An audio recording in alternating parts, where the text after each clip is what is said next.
Welcome to Orbis News. Today we will be presenting the latest news. Today, 28th of April of 2050, this is what is happening. Turkey, one of the most advantageous geopolitical locations of the year 2050, reached a population of 100 million, and thanks to its sustainable conditions for development of military and industrial innovations, has achieved its place as the Southern Eurasian power, as the strongest economy in Europe. Turkish economy has been moving towards to the top ranks of the world economies since the beginning of the 21st century, and now it takes its place amongst the most influential on the global level. We remember the predictions made in the year 2013, when the Turkish President Abdullah Gül emphasized that Turkey was a country similar to Sweden, just located in a different region, adding that many economical indicators such as growth, unemployment, and fiscal deficit were in a better shape in Turkey than in European countries. This treaty, since the Montreux Convention in 1936, established restrictions on the passage of warships through Bosphorus, the Sea of Marmara, and Dardanelles, the strategic straits connecting the Black Sea, the Aegean, and Mediterranean seas. As Mackinder said once, "Whoever rules East Europe commands the heartland. Whoever rules the heartland commands the world Iceland. Whoever rules the world Iceland commands the world." Today, we can confirm Friedman's theory by saying Turkey has by far the most powerful and effective military in Europe, and is now the major Mediterranean power, by being one of the top 10 economies in the world and the largest Islamic economy.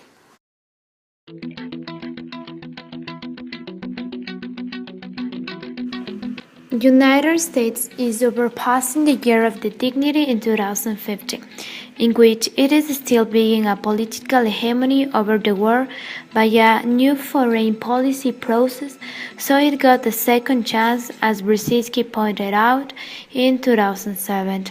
The growing role of foreign policy in Washington is the lobbyist representation of the largest group of voting constituents, which has been an important part of the legislative protagonists to safeguard their political rights. The migration flow was the principal cause to increase foreign policy lobbies in America. The Mexican-American lobby and Cuban-American lobby are the two lobbies that has representation under the U.S. legislative system, as George Friedman established in 2009. The political power is gained and legitimized through institutional pressures by the encouragement of indigenous movements in Latin America. They have influenced international policies in which they have reformed immigration law. The economically active population corresponds to Hispanic people, who are 3 out of 4 workers in Latin America, and they correspond to the productive power of the country, according to the Pew Research Center. Europe and Asia become veritable old-age homes. A third of their population are over 65. The 40% of the United States population are under 65 years old. The GDP American rate has increased in contrast to the 2010 GDP, according to the Pew Research Center, by the rising population of working and young immigrant people. Joel Karim believes that foreign lobbies and the growing of the GDP by Hispanic workforce make U.S. more diverse and more competitive than any other nation.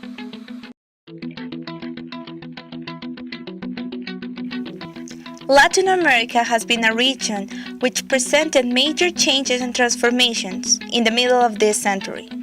With an estimate of 750 million people, the region has seen an increase in the level of life expectancy and an increase in its GDP and industrial growth. These changes have been boosted by the Union of South American Nations in the so-called UNASUR. Since its inception in 2008, with the aim of ensuring regional integration in energy, education, environment, security, and democracy, UNASUR gained importance due to a lack of concrete action by the Organization of American States, which, as Eric Lander stated, was losing its power and influence in the region due to the inefficiency in actions and the little support that the organization maintained. In this context emerged UNASUR. Despite the difference of political perspective within it, UNASUR has achieved legitimacy through dialogue, building consensus, identify areas of common interest. Following the establishment of the South America Parliament, UNASUR has gained force in the region and is currently in the process of implementing a single currency for the region.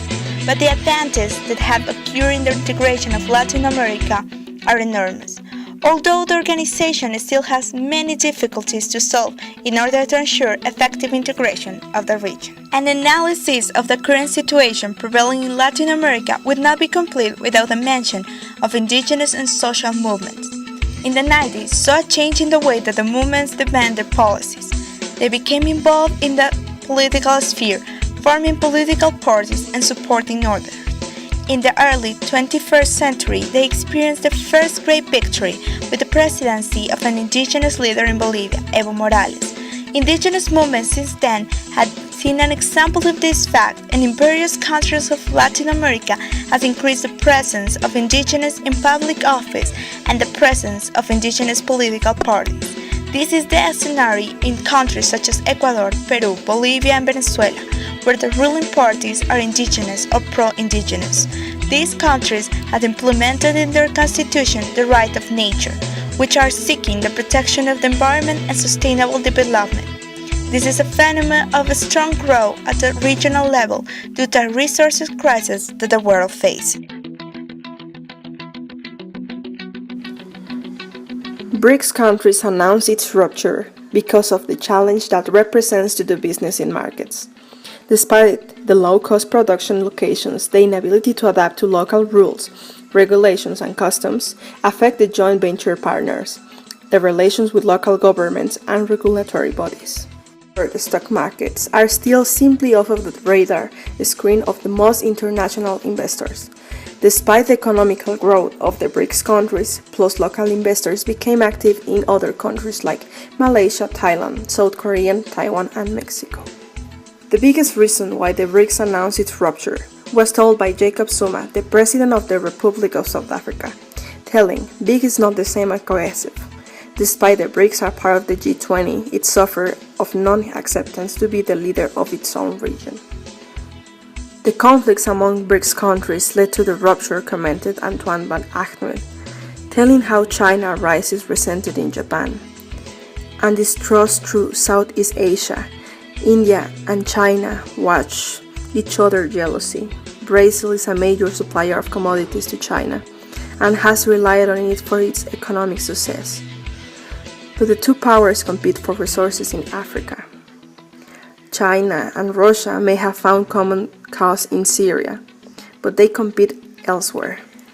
And though intra-BRICS commerce grew rapidly, the countries never signed a single free trade agreement with each other.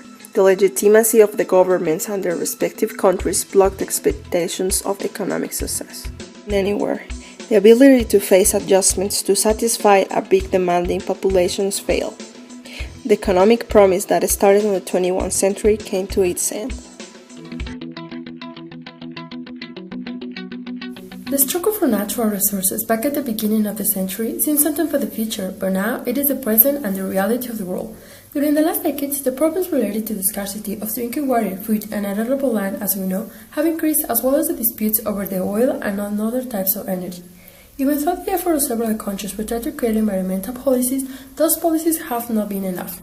The damage already caused to the planet by the deforestation, the soil erosion, the pollution of the water, and others, it is difficult to change even in the medium term. Now, speaking in numbers, the actual global water demand is 50% over the demand of 4 decades ago, back in 2010. Water that is not enough for the current population. Also, the demand for food is not enough for almost 10 billion people all over the world, according to data from the United Nations. It is obvious that the demand of food and products is overcoming the supply, and now there is not enough natural resources to satisfy the needs of the whole population. This is also completely related with increasing consumerism of the people and the massive economic growth of the last decades.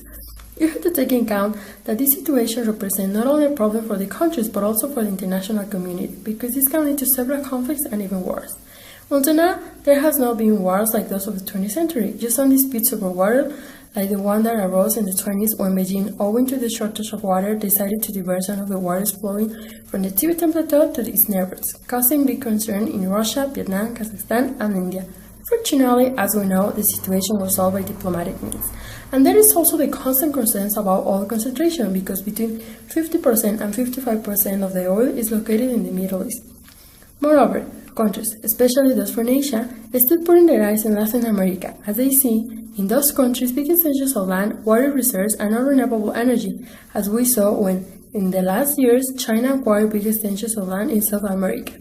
Now, changing for continent, Africa is still in the spotlight because of its oil reserves, creating interest in European countries, besides the United States, who started negotiations back in the late 20s. Finally, the constant interest of countries on Latin America has brought with it the destruction of natural reservoirs, events that had led to the creation and implementation of new laws about the rights of nature.